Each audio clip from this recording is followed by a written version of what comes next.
Absolutely. Isn't it good to be at CPAC? It's great to be back at CPAC. Thank you. Thank you for the warm welcome.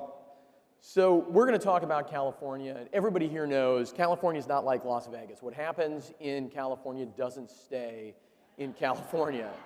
And we're seeing a lot of that with the Biden administration. You've been there, you've been representing California for some time. What do people need to know about what's happened in California? I mean, a state that used to be the emblem of middle-class success in America, where the middle class has now been hollowed out by these progressive policies. What is it that people need to know? Well, it's really how I got into politics was because of these radicals that started in the San Francisco Bay Area, and I always tell the story that I'm in the big San Joaquin Valley, the agricultural mecca of the world. And all right, we got somebody from the San Joaquin Valley back there. And what I always joke is in the 60s and 70s, they would drive through our area, smoking pot probably, and they'd smell some cows and they'd see some dust and they'd say, oh, we got to get rid of all this. And then they'd go up into the mountains, smoke some more dope, and then they would go back. And then they became radicalized and they figured out that they could take over the government of San Francisco, they would take over the university. So a lot of this stuff that you see started in the 60s and 70s in the Bay Area. And they went on to Hollywood, they went on to the institutions. And we were essentially the guinea pigs because they used the green movement, right? Which is really what I call the watermelon movement. It's green on the outside and red on the inside. And they targeted farmers, right? And it was always to save a little fish and, who wants to kill the little animals? And they turned it into that agriculture is somehow bad, and slowly they've been taking farmland out of production. And that's what got me into politics, because I grew up farming, and I said, what in the hell's going on here? I mean, good farmland is being idled. And a lot of people would say, don't they understand? And we initially had people within the state said, well, let's just give up a little bit. And then let's just give up a little bit more. And now what turned into a little bit is now, soon going to be about 1 million acres of farm ground, the most fertile farm ground in the world. It's going to be idled. So that's what got me into politics, was this radicalization. And then, of course, I've been warning people that what you see in California is coming to the rest of the country. And they have a plan to do that, right? I mean, they passed a giant slush fund bill through the House last night, in part to bribe other states to follow California's lead. Is that right?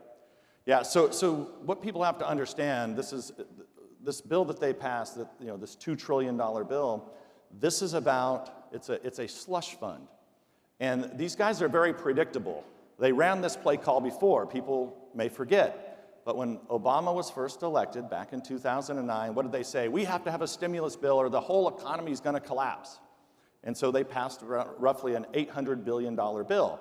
Well, that money was then used over the next 4 years to buy votes, to give to their buddies, and I guarantee you most of that money did not end up in red states or Republican districts. It went to things like, this is another California special, high-speed rail. Which now is working great, right, in California? Yeah, so I get a little bit offended because they call it the train to nowhere, but nowhere is actually where I live, so I don't really like that.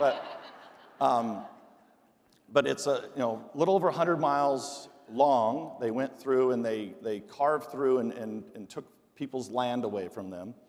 And it's essentially, if any of you have seen it, it's worth actually seeing, because you'll be driving down the Central Valley, the freeway, and you'll look up and you'll think that you're looking at, you think you're back looking at some Roman or Greek ruins, because you've got these huge pillars that are standing up, going across the freeway, and this thing's like not even half built, and we're tens of billions of dollars in, and we're going to do tens of billions of dollars more.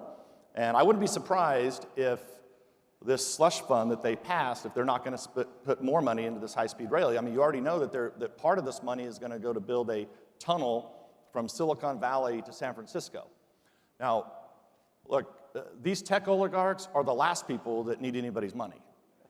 And they sure as hell don't need a tunnel from Silicon Valley to San Francisco. They don't want to have to sit in traffic in their Teslas, though, right? I mean, that... Well, the other funny thing about these guys in in Silicon Valley that continue to do this. Like, I mean, I thought everybody's like panicked with COVID, and you know, who the hell's going to get into a train or a bus? I know they're not going to. Yeah. So, I mean, the left is always really good at consolidating their power, right? When they take power, they figure out how to tip the playing field in their direction. We're seeing that with H.R. 1 in Congress, which I interpret, and I want you to tell us if this is right, that H.R. 1 is basically about taking California election practices and trying to force them on the whole country. Is that right? And what have you seen in California as the left consolidates Yeah, absolutely. power? So what happened in California, I think it's important, it's a good question so that everybody understands what they did. So we had absentee voting. A lot of people liked it. You know, it was very convenient. You could sign up for it, signature, and then eventually, then they moved to permanent absentee voting, which that was very simple. You know, reduced paperwork. It was not a problem. Then they came along and said, well, when you go into the Department of Motor Vehicles, you're going to register to vote, even if you don't want to register to vote. They register you to vote. And and the first little game they played is, if you walked in and said, no, I don't want to be registered to vote, then they'd say, okay, and they'd not only register you to vote, but they made you a permanent absentee. So then the ballot was being mailed directly to your home. Then what they said, so essentially then over the last, 5 years, virtually everybody's registered to vote, and ballots are just flying out everywhere. The next thing they did is they made it so that you could actually go and pick up the ballots. So, in matter of fact, any of you that are in here, even if you're a foreigner, you can actually go to California and you can go door to door and harvest ballots if you'd like. Okay? So imagine that replicated across the whole country. And that's kind of what you saw. That's why, if people forget, right when this pandemic hit, one of the first people to come out and say we were going to have to do absentee voting was Obama. And they said that back in May. I think it was April or May is when he first said that. It's the first time that I had seen that, and I was thinking, what? And then, of course, they went to all their friendly places they could get this done, and they essentially started the first step of saying that, well, everybody has to absentee vote, and we know what happened. Well, it's amazing because they talk about being progressive, but they're really rolling back progress, right? I mean, progress in elections used to mean allowing people to vote in private, where they couldn't be intimidated, and having a reliable process that was sort of transparent. I mean, how do we explain to the American people? You mentioned, voting by mail seems very simple. A lot of people, including a lot of Republican voters, especially older folks, they hear that and they say, well, it's easier, and we've got this pandemic going on. Yeah. How do we help people see how if they were dangerous actually doing it because they were trying to make it easier for people to vote, that would be one thing. And there are ways you could do it if you were truly trying to make absentee voting work and be safe and be secure, right? But they're not into it for that. So you might as well not even get into a dialogue about how to make that happen.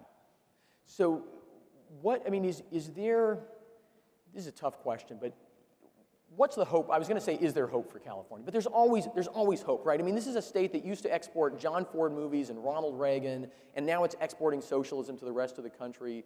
But give us a glimmer of hope for the Golden State. Well, look, we have this recall effort that's going on. And so it's going to be fascinating to see how this is going to work, because essentially there's two questions. So one is, do you want to recall Newsom, yes or no? Yes, okay.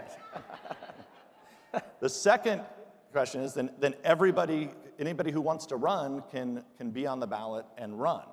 So Republicans, Democrats, Independents, and it's essentially, so if the answer is yes to recall, then you have to vote who you would want to replace Newsom with. So Newsom can't be on that ballot. Yeah.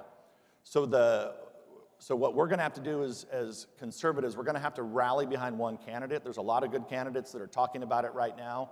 At the end of the day, when it comes time to push this, we're going to have to really rally behind one. Those candidates will have to work it out. They need to get out and campaign and rally behind one. What's the timeline for that? And the thing to watch for is when the left starts eating their own. So as soon as a prominent Democrat announces that they're going to run, that's when it will probably slide and Newsom will have a good chance of actually being recalled. Because they take a big risk of not putting a prominent Democrat on that ballot and only leave it to Republicans. So what's the timeline? How does this play out in California? Well, they're gonna delay it, but most of the experts believe that the recall election will be sometime in the fall, so October, November, December. Yeah. So back to Congress. Where does this big slush fund bill go? I mean, it's heading for the Senate. Obviously, there's a one vote. Yeah, and it is a slush fund. You guys understand that. They're doing this, it's a Trojan horse. They're using COVID. We just passed a COVID bill 45 days ago, that Donald Trump signed into law. They haven't even spent all that money yet. And so this is going to be their slush fund for the next 4 years. To buy votes, give money to their friends. I mean, remember Solyndra? Remember that? Everybody forgets this stuff. Cash for clunkers, all those good things. That's, they'll probably won't make those mistakes, but they are going to do this tunnel supposedly. And that is headed over to the Senate. I mean, that's headed to the Senate, and look, my guess is that eventually, look, you're talking about $2 trillion. They're going to be able to get the 50 votes. They're going to buy the votes off. Ladies and gentlemen, will you join me in thanking California Representative Devin Nunes? Thank you, guys.